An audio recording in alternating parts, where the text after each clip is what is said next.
think that's really, really important, because I think in mindfulness and to really save face, you need to be able to educate every stakeholder that you're with.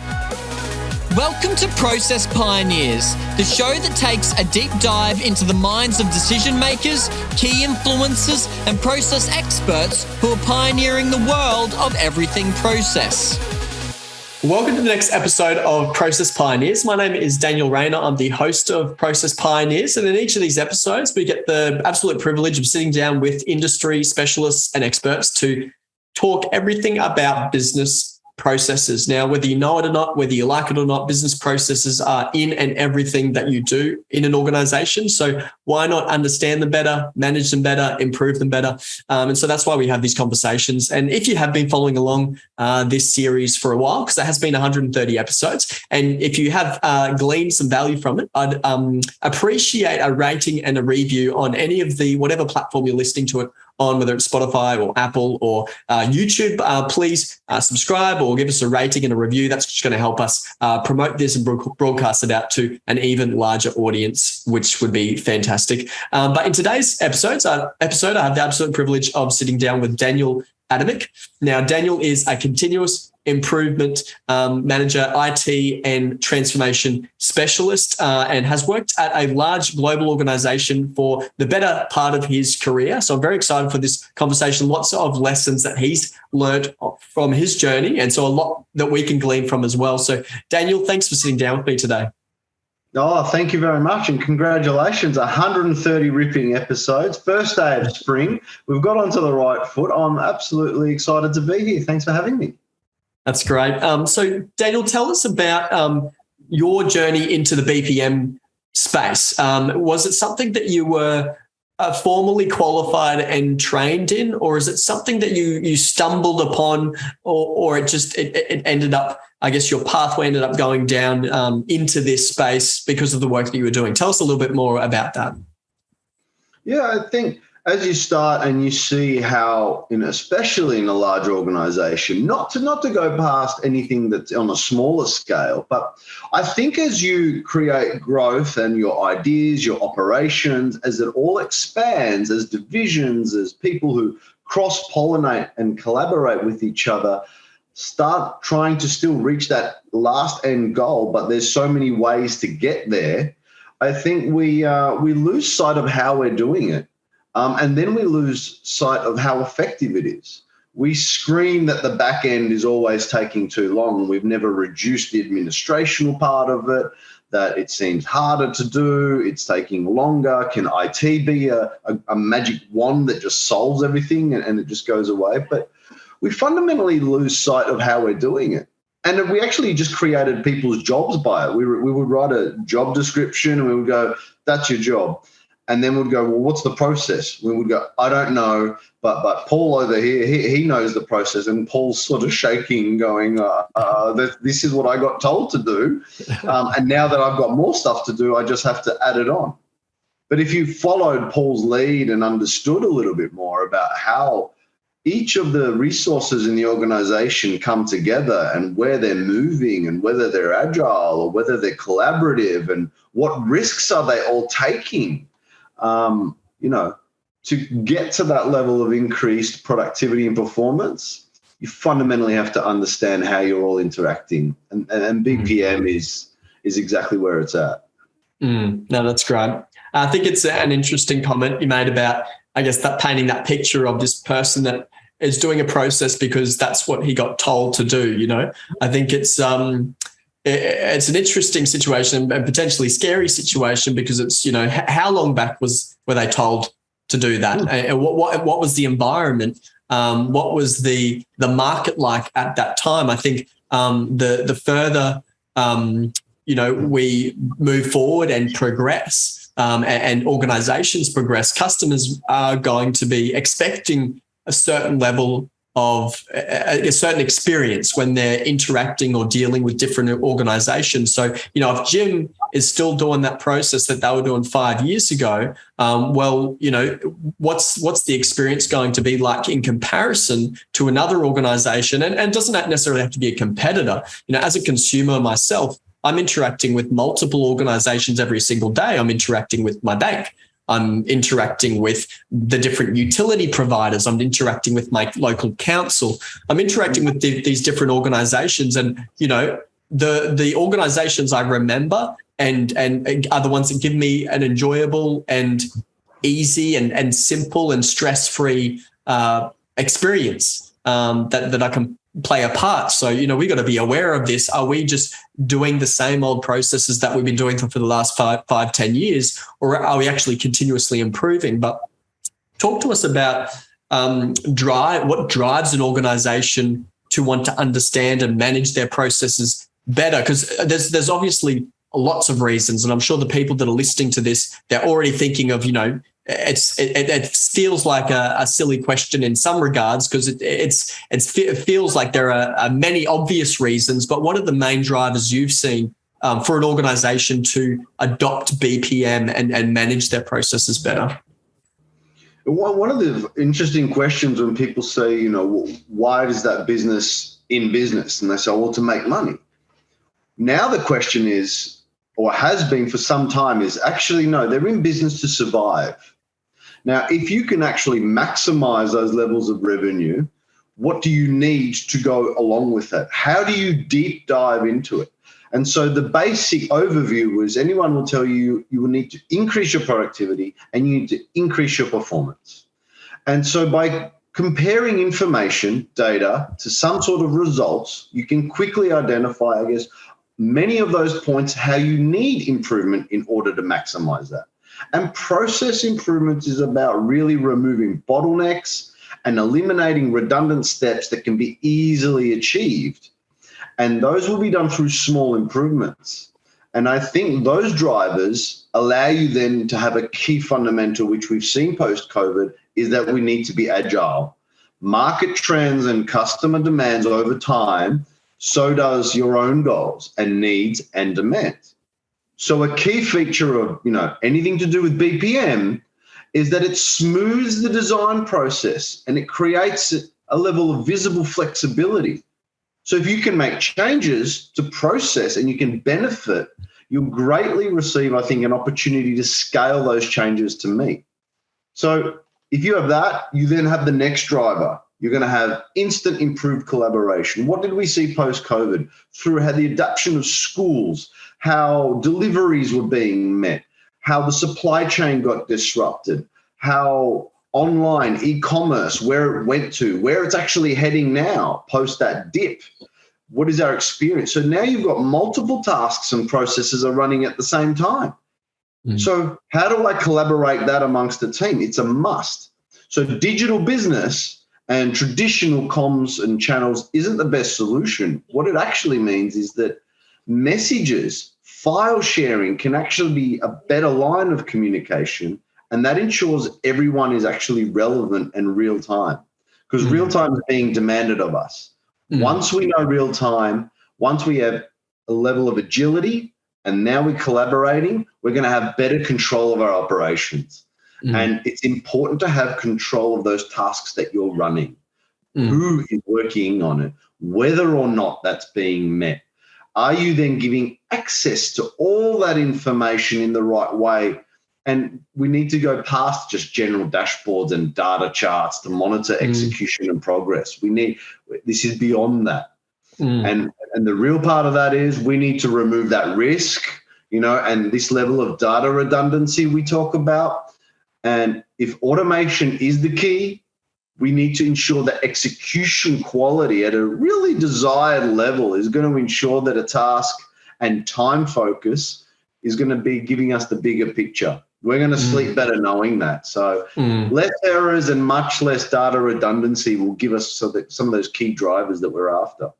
That's great. And I guess on the topic of automation, obviously for automation, when working with technology, it's relatively straightforward to, I guess, embed a process or, depending on the technology you're referring to or talking about, it comes with its own sort of pre-built-in best practice process. So automation, on the automation side of things, it's like I mean, I'm obviously generalizing, but it's somewhat easy to embed an optimal process in a sense. But then when working with people, it's like, well, different people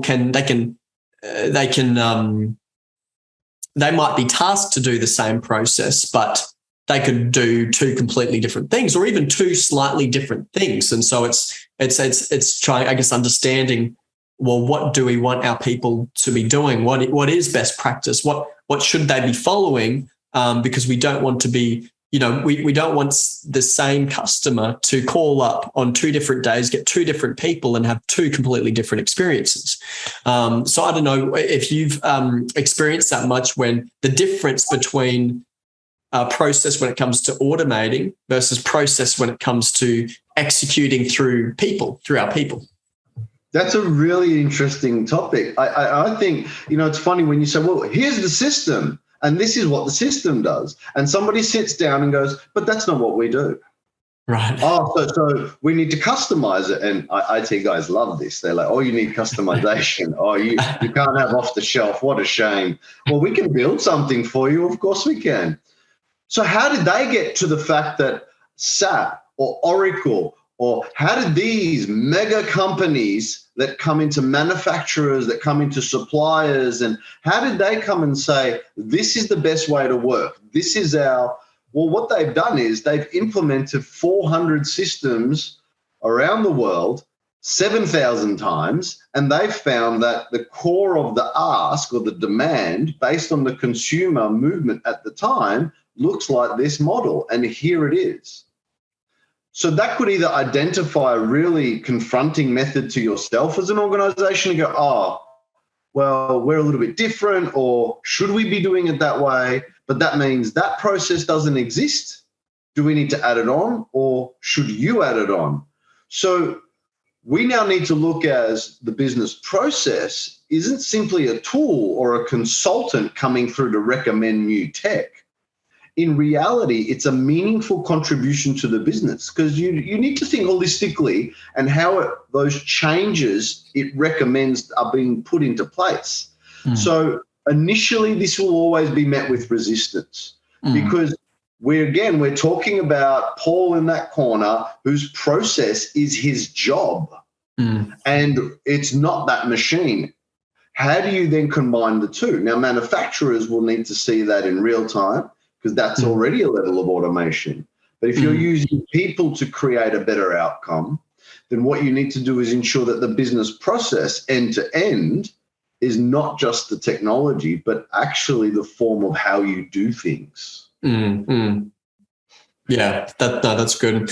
And how do you, obviously there is, in every organization, we've got processes that we do on a day-to-day basis that we've been doing for the past 2 years, 5 years, 10 years, whatever it might be. And then there's also the component where, as an organization, we need to innovate. We need to bring new products to the market. We need to continually exceed customer demands and expectations, where we've constantly got pressure put on us by maybe more nimble, more agile, if you want to call them that, startup companies, smaller organizations that are coming in, penetrating different industries with new innovative ideas. And I think we see it in pretty much every industry, whether it's transport and logistics, whether it's financial services, whether it's in local government. We see, I guess, disruption take place. So as an organization, or for an organization that maybe hasn't started taking BPM seriously, where do they begin? Should they focus more on the innovation side of things, project-based process management, where they're looking at how do we bring innovative a process or approach to the market, or should they focus on their core processes, the ones that are currently running their business, and how can we get them at a certain standard? How would you sort of advise or suggest we focus our time, to start with, at least? Two of experiences that I think I've typically had with some success and others with failure is that how well do you know the current state? And how well does actually everybody in that organization who is involved as a stakeholder, how well do they know it? Because when Paul says, this is what I do, does he realize his cause and effect? Mm-hmm. Now, if you put that in a room with the key stakeholders on a big board and said, let's actually have a look at this. Let's, at a very high level, let's just see the effect. 70% of those people in that room, guaranteed, will be able to see, I see that's a bit of a duplication. I see how that overlaps. I'm not sure why we do that. One person will identify why, because there will be a reason, because it was a job, because it was invented. But these fundamental questions all need to be ironed out before you even think of what innovation means to you. Mm-hmm. You can't look beyond what your current scope of operation capability is. Mm-hmm. You know that you have a means to the market, whether you're in a service firm, whether you're making things, whether you're a distributor, whether you're drop shipping, it doesn't matter what your business is. What you need to know is all your influences, all your touch points, how long they take, and why they exist. Mm. Only then will you rationally, being someone in that driving seat, come up with something that says, now I see, now it's clearer. But often we actually don't even put this pen to paper because it's too hard, because it's confronting, and because we haven't really done it in a collaborative approach. So I think that discussion needs to be really done at ground level and identified in a current state before we even think of what can we innovate and disrupt here, because you're disrupting yourself by not having the honest conversation. Yeah. No, that's great. And from your experience, understanding what's actually happening, what do we actually do? What can you share? Because this is one thing I think it's great to, I guess, discuss and talk about what organizations should be doing. I think one question that often comes up is who's putting it into practice, who's doing it well, who can tell me a story, tell me a case study, tell me something where it's actually worked in practice. Because I think, but for some of our listeners out there, they're working in organizations where there is very little buy-in. Maybe they have been given a process design lead job title, but it doesn't mean they have the support, doesn't mean they have the necessary resources, doesn't mean they've got any buy-in or sponsorship whatsoever for them to effectively do their role. So can you share maybe some wins, whether they're small wins or big wins, where you've actually either observed or been part of some type of process transformation, whatever that looks like, in whatever scale, and it has delivered value, and it has, I guess, spurred on the organization to be like, hey, this works. We need to do more of this. Yeah. I think, first of all, it was a really good, you were alluding there around senior executive buy-in, right? I think that's really, really important, because I think in mindfulness and to really save face, you need to be able to educate every stakeholder that you're with. Mm-hmm. One of the big wins recently, and this method or this program or this type or this mentality or this approach has worked for me for now a couple of years, and that is being able to actually come in and saying, I'm going to gain your respect right now by not being a yes man in this scenario, okay? Yeah. I'm going to be tangible, I'm going to be opportunistic, and I'm going to show you the money. I'm going to talk all these languages you want, but I really want to know, how do you trust me right now? Because if I don't have that, based on my performance and your perception, now I did this to very large companies, key manufacturers in this company and in this country. And I went up with the very simple, I said, here's trust, here's performance. Here's a texter, come up on the board and come and show me where we were. And this is,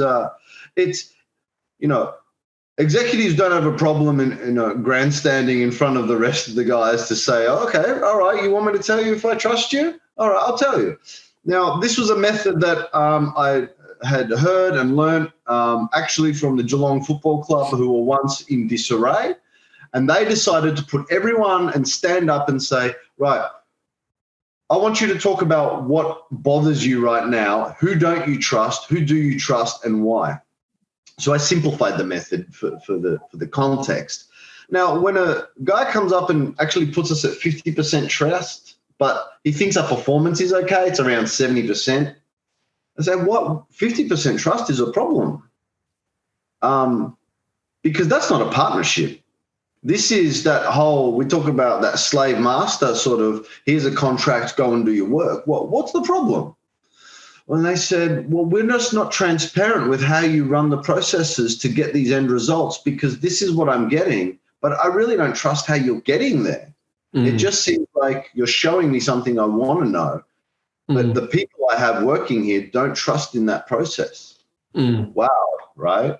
Don't trust in that process in some significant, large organizational step changes and operations that, fundamentally shift and move many goods and many services around the country, and someone says that to you. So that cuts deep.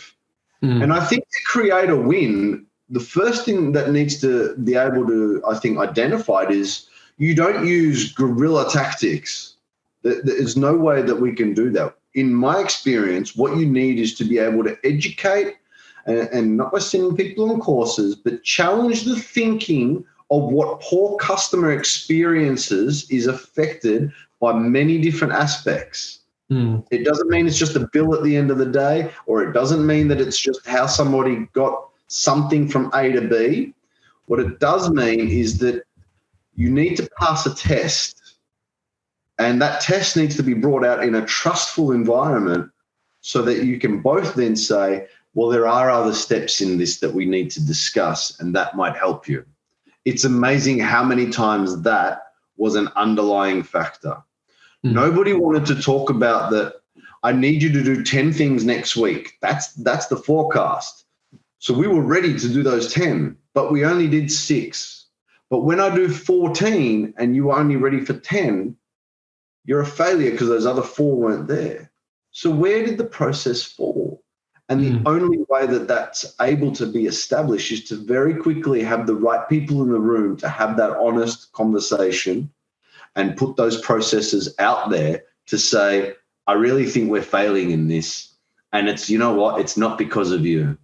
And another person needs to put their hand up and go, we've got external macro environmental factors here. We can't change them. Can we take that off the table and try to fix what we can control ourselves? And perhaps we'll be in a better place. Now, using that method has, I think, really opened up incredible doors and removed those barriers so that we can actually get to a level of enthusiasm, because we know that the enthusiasm is contagious, and we know that the rest of the art parts is we need to be able to produce value. We need to ensure that we can understandably have interest in those numbers so that when in Rome, let's do what Romans do, right? So a custom experience isn't just a good thing. It's one of the reasons that why we develop an emotional signature so we can statistically and scientifically define what changes will give us most value back. Now, that gets the attention of a lot of people in a room.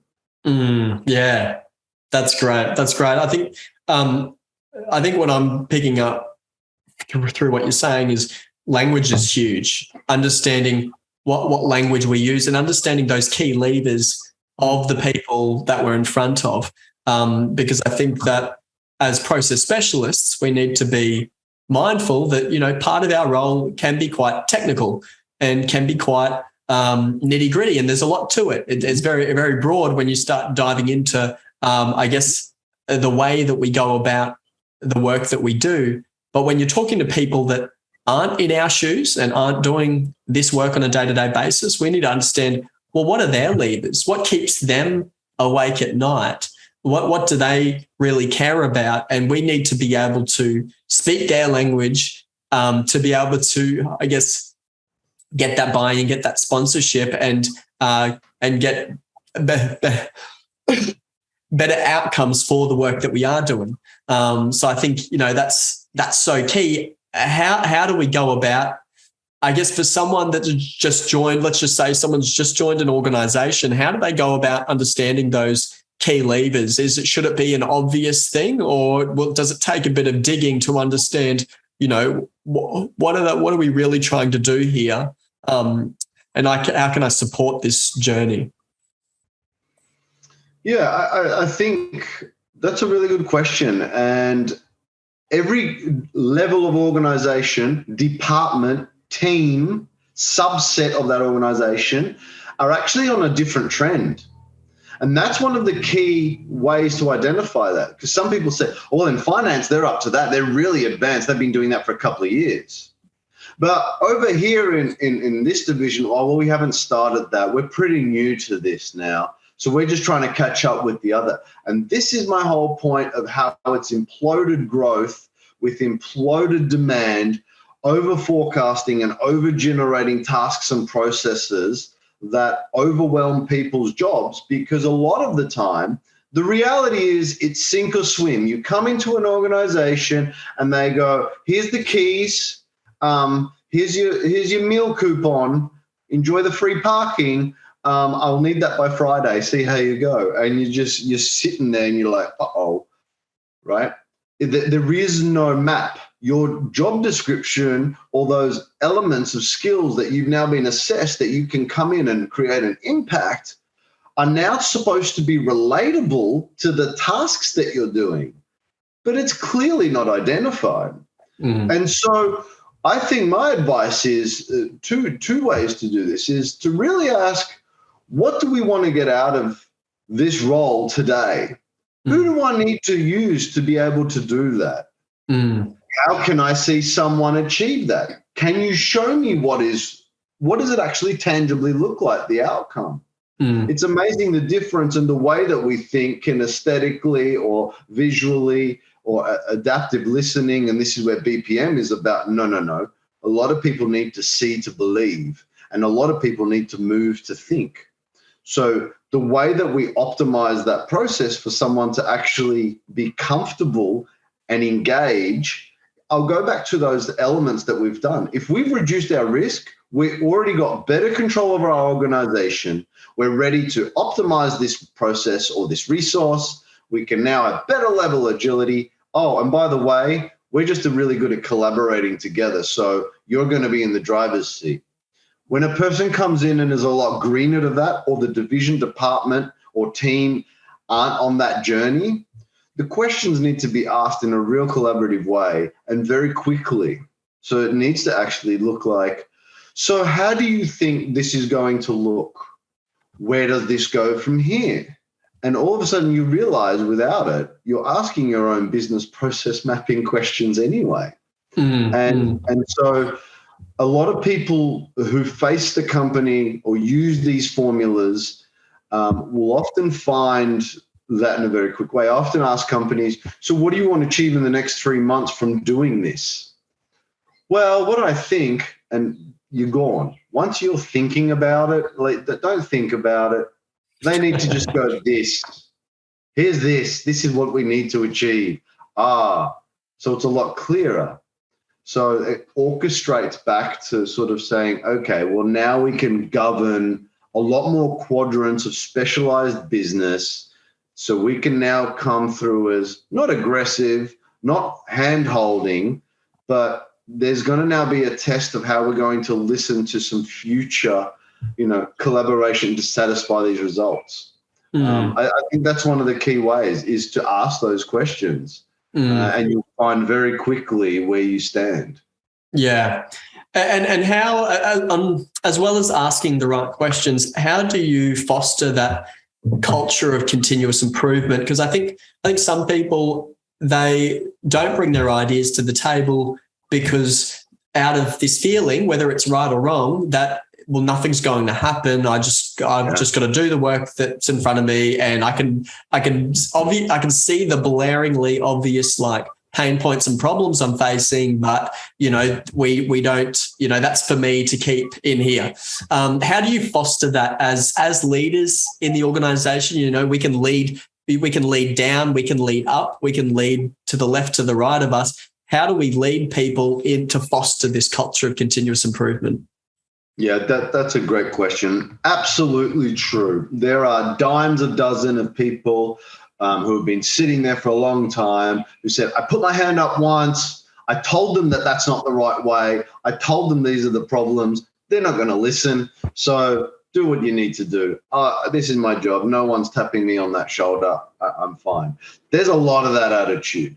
There's a lot of this momentum that we've seen recently in the media around quiet quitters as well. People that just won't buy in to any level of CI. It seems like a buzzword. They marketed it once. They told me to do some training. They chucked out some templates. But I told them that this is still the issue and no one's addressing it. So this is an identification clearly that this is not a cultural way that you're actually shifting the initiatives. There is no daily management of that. It is daily. It is embedded. It is tool-driven. It is, okay, this is the way that we use this, right? Not a suggestion box. The suggestion box is the old framework of continuous improvement. It really is.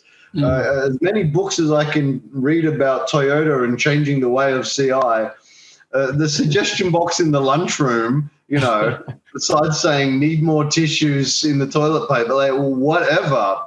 The fact is that if you identify more regularly, I remember especially with, for instance, frontline management drivers, the guys that are actually out there on the road in a supply chain transportation way, or even pickers in a warehouse.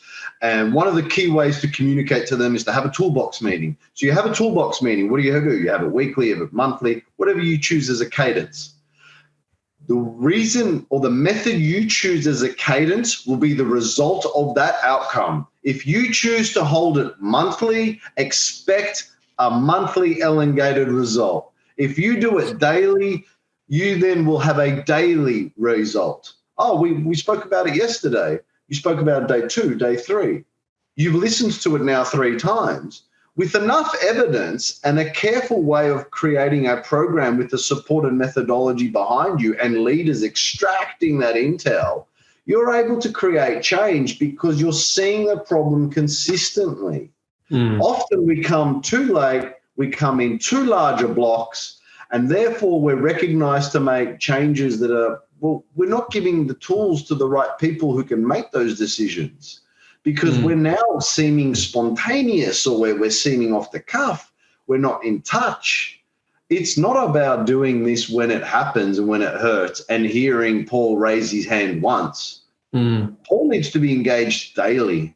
Paul needs to be part of a culture that he can engage and understand why perhaps we couldn't meet his concern and how we want to foster an environment where he can further help us identify the key areas, tasks, or initiatives that might generate better outcomes because I can't get rid of this one over here right now. But can you help me engage here? All of a sudden, you're now using people to create the initiative to foster your improvement, to increase your performance. Win. Yeah. That's great. That's really good. And now when we look at the future, so looking at the future of process management, and I guess where you would encourage or advise organizations to go, because I'm sure you have people reach out to you and ask you questions about maybe similar questions to what I'm asking you today, but trying to understand how should we approach this world of sort of process management, process improvement. And I'm assuming that, like, obviously it's contextual. So what is the business? What are the goals? What are the objectives? But I guess if we zoomed out and we look more from a general perspective, what do you think organizations need to be doing today to better prepare them for the future when it comes to, the way they're managing the work that they're doing? That's a confronting question Because now what you're doing is you're telling an organization, I think you can do it better. I know you can do it better. I don't think you're doing it that well. See, a lot of organizations with future thinking, they're thinking, well, we need to get started in intellectual automation. We need to orchestrate all our bots, our systems, and our people to ensure that we can get the right outcome. But orchestration requires case management that is built upon a solid BPM foundation. Right. So people go, well, hold on, but isn't BPM old technology? Well, and how can it be part of the future? Well, BPM's been around for quite some time, right? Mm. And it continues to evolve to, I think, the power of intelligent automation future, supporting those bots and all types of AI alongside it. But by enabling, I think, unification and orchestration of intelligent automation tools, BPM will actually carry the world into the intelligent automation future. Right. Where you need to go is have the confronting conversation of, let's actually establish and invest into a strategy that outlines how we're going to do this. Once you can perform and invest, you'll then be able to understand, right, now that we fundamentally are at a current state level, our future state level is going to be held within the people that created there. And BPM should not ever be put onto the side. It actually should be a fundamental part of an everyday continuous improvement, a level of operational excellence. Transforming the world we live in won't end. We're not going to need to be agile. We could get another pandemic next year. Now, how many businesses have learned that well in their processes to go, right, we're in COVID mode now. What if it's not COVID? What if it's something else? How do you fundamentally change that quickly? Well, you can if your BPM carries you through there and you refer to it. I remember going through a cyber attack, a horrible experience for an organization. Only once you've been done really well through cyber, once they've really destroyed your organization in this, then you grow, well, we need to recover this. We need to have higher levels of security. So now you're thinking, right? Well, what if we were actually on the front foot and we understood our business so well, we could just turn off valves and extend ways to how we move, and let the macro environment settle itself. I think that's how we need to prepare ourselves. Yeah, no, that's great. That's powerful. Well, Daniel, I'm sure that the listeners to this, the ones that are listening, they, maybe we've answered all of their questions and maybe we haven't. So how do they get in touch with you if they've got some burning questions left over that they want to continue this conversation, they want to dig a little bit deeper than, say, the 30 minutes we've had today? How can they do that? Sure. Well, first of all, LinkedIn is my best place to find me. Daniel Adamek on LinkedIn. You'll see there. I'm straight there. I'm on email, tomem@email.com, TOMEM@email.com. Anytime, absolutely not a problem. Happy to solve people's problems. Happy to have a discussion and understand where we can fit in. Thank you. Perfect. Well, Daniel, thank you so much for catching up with me today. I've certainly been gleaning a lot from this conversation. I'm sure the audience has as well. And for those that are listening, please, again, we'd appreciate any ratings, any reviews that you can offer to continue to get these series and these conversations out to a broader audience. But Daniel, in the meantime, thanks for catching up with me. It's been an absolute pleasure. Fantastic. Really appreciate it. Thanks, guys.